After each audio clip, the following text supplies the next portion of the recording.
तो hey hello good evening everyone. I hope आप सभी लोग खुश होंगे, स्वस्थ होंगे, और जैसे कि मैं भी खुश हूँ, स्वस्थ हूँ, बहुत अच्छी हूँ। तो आज का व्लॉग हम स्टार्ट कर रहे हैं 3 बजे, जो कि आज के व्लॉग में हम बताएंगे कि आप नर्सिंग फील्ड में कैसे आ सकते हो, और हमारा जो इंटरव्यूअर होते हैं हॉस्पिटल में वो हमसे क्या क्वेश्चनिंग करते हैं। ये मेरे जूनियर ने मुझसे बोला था कि इसका आप एक व्लॉग दीजिए जिससे कि हम सभी को नॉलेज रहेगी, तो स्पेशली उस जूनियर के लिए है।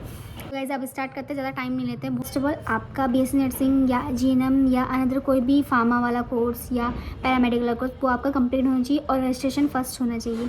तो रजिस्ट्रेशन अगर नहीं होगा तो आपको जॉब कहीं नहीं मिल पाएगी। बस आप इंटर्न कर सकते हैं, इंटर्न भी तब कर पाओगे जब वो छोटा सेटअप होगा। तो अगर आपको बड़े सेटअप में जॉब करना है तो आपका मस्ट है कि रजिस्ट्रेशन हो तुम्हारा।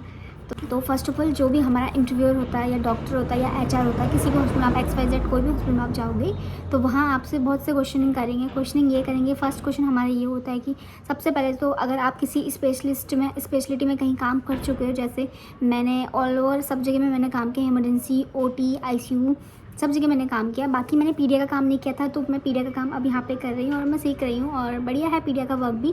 तो जैसे मैं अपने पे लूँ, जैसे मेरा KVR में इंटरव्यू कैसा हुआ था, तो मैं KVR का इंटरव्यू को बताती हूँ। सबसे पहले मैंने वहाँ बात की थी कि मेरा इमरजेंसी में एक्सपेंड हूँ, मतलब रजिस्टर्ड हूँ और अच्छा हूँ, मैं अच्छी हूँ इमरजेंसी बिकॉज मैंने काम कर चुकी हूँ। तो इसलिए मैंने इमरजेंसी कहा था, बट वहाँ पर वैकेंसी नहीं थी, सो इसलिए वहाँ पर मुझे इमरजेंसी में नहीं रखा गया। तो मैं पीडिया पे हूँ। बाकी अगर वैकेंसी वहाँ खाली थी तो मैं जब जाऊँगी।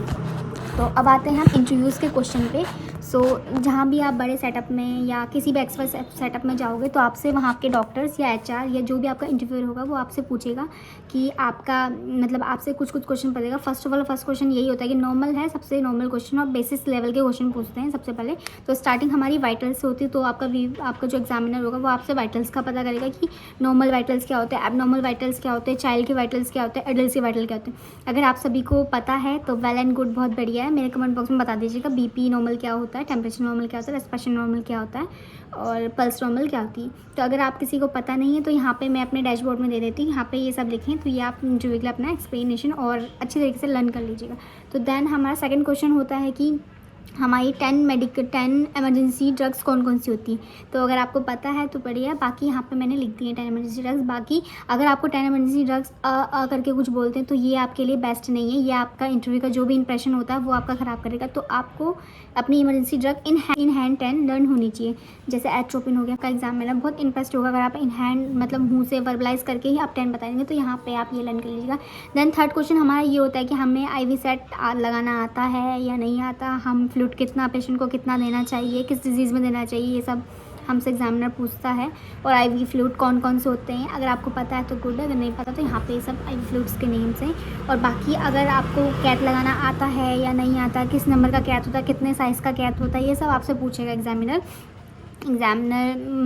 सॉरी, मेरे मुंह से एग्जामिनर निकल रहा है बिकॉज मैं प्रैक्टिकल बेसिस का सोच रही थी, बट एग्जामिनर नहीं, जो भी डॉक्टर होगा या HR होगा, जो भी आप इंटरव्यूअर मान लेते तो जो भी आपका इंटरव्यूअर होगा वो आपसे पूछेगा कि कैथ कैसे लगाते हैं, उसका मेथड्स पूछेगा कैथ का। बाकी उसका कलर कोडिंग पूछेगा कैथ की, और कलर कोडिंग के एक्स्ट्रा वो पूछेगा कि क्या फ्लो रेट होता है। तो आपको कैथ का जो प्रीवियस ब्लॉग है मेरा, वो वाले ब्लॉग में आप देखिएगा कि कलर कोडिंग कौन कौन सी कैथ की क्या है और कौन सा कैथ किस पेशेंट को लगाया जाता है। तो ये हैं कैथ के साइजेस और कलर कोडिंग इनकी और फ्लो रेट। और अब हम अपने नेक्स्ट क्वेश्चन पर बढ़ते हैं। तो नेक्स्ट क्वेश्चन हमारा ये होता है कि हमारे पास एंटीबायोटिक हमें पता है या नहीं है। एग्जाम जो वेयर होगा वो हमसे पूछेगा कि 10 एमरजेंसी ड्रग्स, 10 एंटीबायोटिक्स, 10 एंटीपायरेटिक्स, ये ड्रग्स आपसे पूछेगा जो आपको इन हैंड होनी चाहिए याद। तो देन अब हम आगे बढ़ते हैं। आगे हमारा जो हमारा वो होगा इंटरव्यूअर, वो हमसे पूछेगा कि हम कैनुला कैसे लगाते हैं और क्या मेथड होता है उसका, आपको वो मेथड भी याद होना चाहिए। ये सब बेसिस लेवल के होके, बाकी ऑब्वियस मेडिकल के फील्ड से आप बिलोंग करते हो तो आप सभी को ये आता होगा कि कैसे क्या लगाना है। देन हमारा कैथेटर होता है, फोलिस कैथेटर होता है। तो फोलिस कैथेटर के क्या क्या साइज़ है, मेल में क्या लगता है, फीमेल में क्या लगता है, तो ये हम उसकी लिस्ट है मेल और फीमेल की। मेल की ये है। देन और कैसे लगता है उसका प्रोसीजर पूछेगा, तो आपको ये सब होने चाहिए याद। बाकी फर्स्ट ऑफ ऑल सबसे ज़्यादा मेन इंपॉर्टेंट क्वेश्चन ये रहता है कि हमारे क्या राइट्स हैं, कि हम पेशेंट के क्या राइट्स हैं, हमारे क्या राइट्स हैं, हम पेशेंट को कितना कुछ क्या ऐसे कर सकते हैं, हमारे डॉक्टर के अगेंस्ट क्या राइट्स हैं, कि हम अपने खुद से क्या मेडिसिन लगा सकते हैं।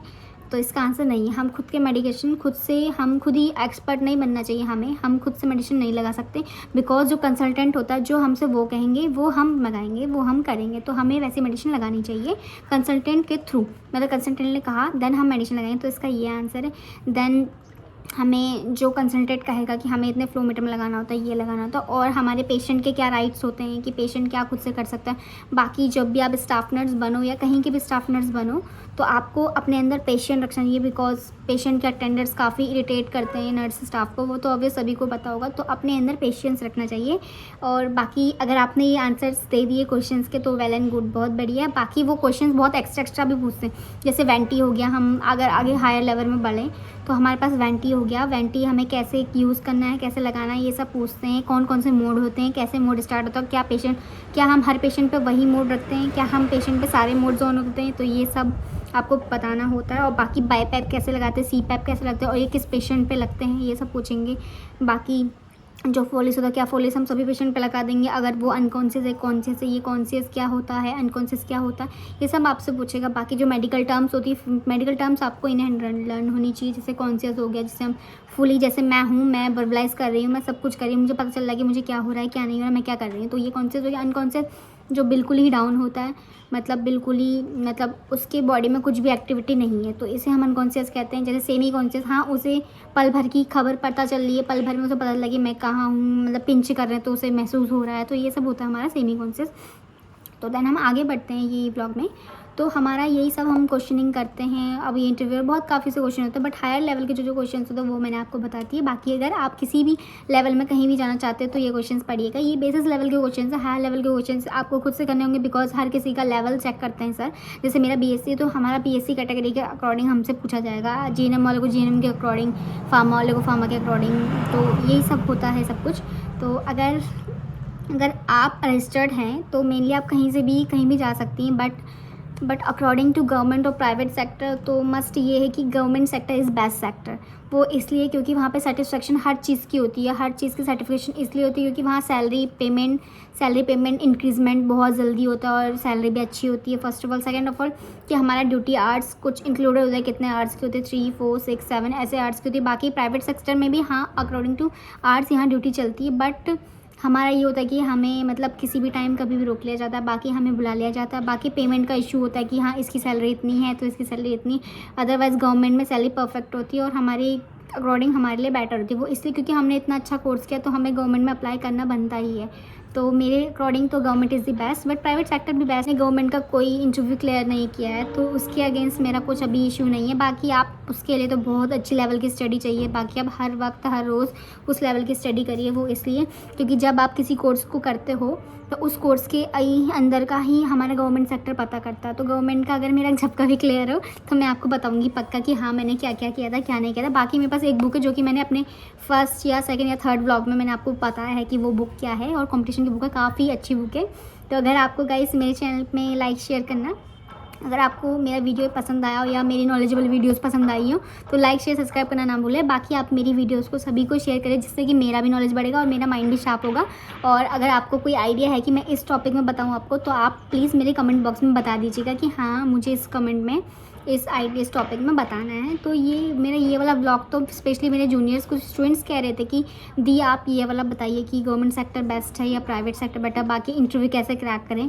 तो ये कॉमनली क्वेश्चंस थे जहाँ मैं अभी जॉब करके आ गई हूँ। बाकी माई सेल्फ तो आपको पता ही मैं ज्योति हूँ। बाकी मैं क्या करती हूँ वो आपको पता है कि मैं अभी लेटेस्ट KVR हॉस्पिटल में हूँ काशीपुर। बाकी मैंने प्रीवियस में सिद्धिविनायक में वर्क किया, प्रकाश हॉस्पिटल में वर्क किया, तो इसलिए प्रकाश हॉस्पिटल में हमारी इंटर्नशिप थी। बाकी सिद्धिविनायक में और गोविल हॉस्पिटल में किया है, वहाँ मैंने OT में किया था। यहाँ मैं PDR पे हूँ। PDR पे मुझे क्योंकि नॉलेज लेनी थी, हर किसी चीज़ की नॉलेज लेनी चाहिए, तो मैं अभी PDR में। बाकी OT, एमरजेंसी, ICU सब चीज़ का मेरा वर्क है। तो मिलते हैं नेक्स्ट ब्लॉग में। Bye bye, Tata.